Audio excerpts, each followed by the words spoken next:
few months ago, we took a week-long summer vacation to Tennessee.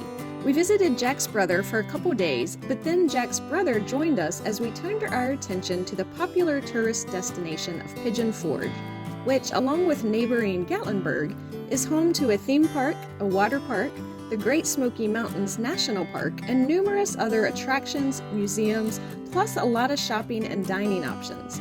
Today, we're going to show you the hotel that was our home base during our stay in Pigeon Forge, the Creekstone Inn.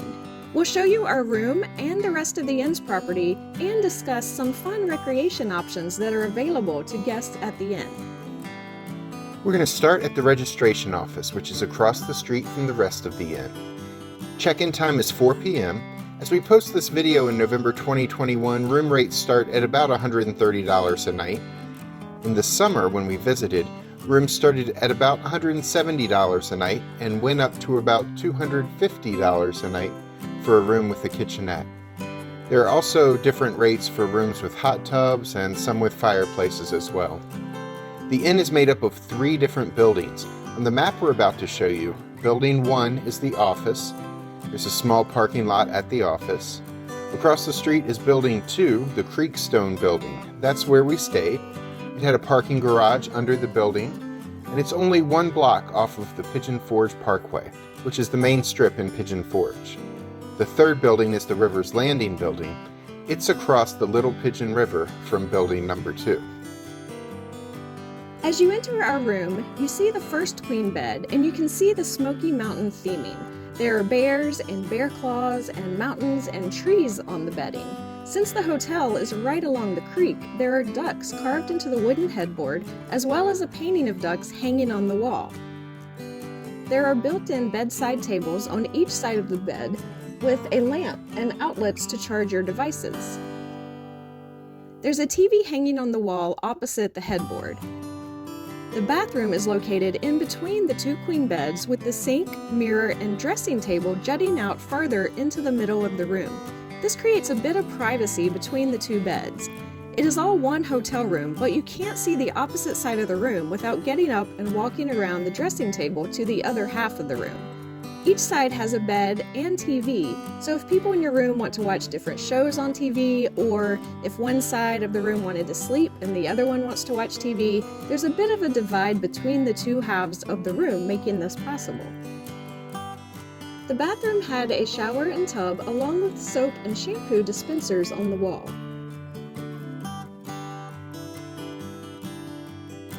The far side of the room from the entrance has dressers with a bit of drawer space if you are a vacation unpacker.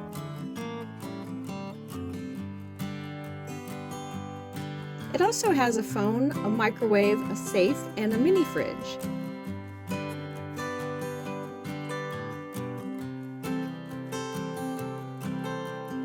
There are no closets, but there is a hanging bar to hang up your clothes, as well as an iron and ironing board so you can look your best flying down a mountain coaster. Every room in both buildings at this inn has a balcony overlooking the Little Pigeon River. It was a great view. Across the river from our balcony was an RV park.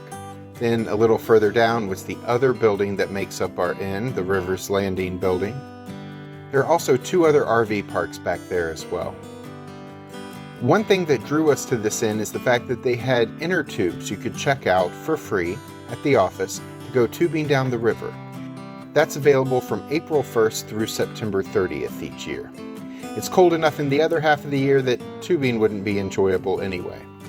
The only negative we found to tubing is that you couldn't tube very far, or rather you could, but unless someone else met you at your stopping point in a car, you would have to walk all the way back down along the river to get back to the hotel. So whatever distance you tubed is how long you had to carry your inner tube to get back to the inn. And eventually, if you kept going, you would end up at the man-made waterfall at the old mill down the river, which would not be fun.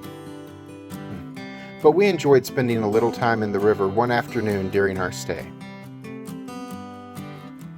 Each morning, the Creekside Inn served a complimentary breakfast buffet in the same building as the office. This is the first hotel we've stayed in since the pandemic began that was serving a hot breakfast. In addition to cereal and toast, They had eggs, bacon, sausage, grits, and hash browns. They also had juice, milk, and coffee. The breakfast area had indoor and outdoor seating. The registration/breakfast building shared a parking lot with the inn's outdoor pool. We were too busy on this trip to enjoy the pool, but this is what it looked like. And then on the other side of the pool and registration building is a place Alice is going to tell you about now. Another fun recreation option at Creekstone Inn is the nearby Ripleys Super Fun Park. This attraction is owned by Ripleys, an entertainment brand best known for Ripley's Believe It or Not. But they have 8 attractions in Pigeon Forge and Gatlinburg, including Ripley's Auditorium, the Aquarium of the Smokies, a moving theater, a mirror maze, a haunted house, and a couple of mini golf courses. And then this place, the Super Fun Park, which has several outdoor attractions, including bumper boats, which this family with young kids was just using as boats.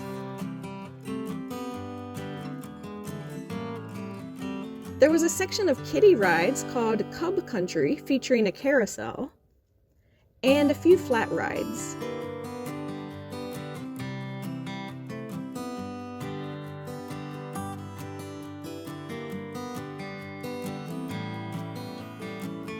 But the main attraction was go-karts. There was a kids track for young family members to drive on.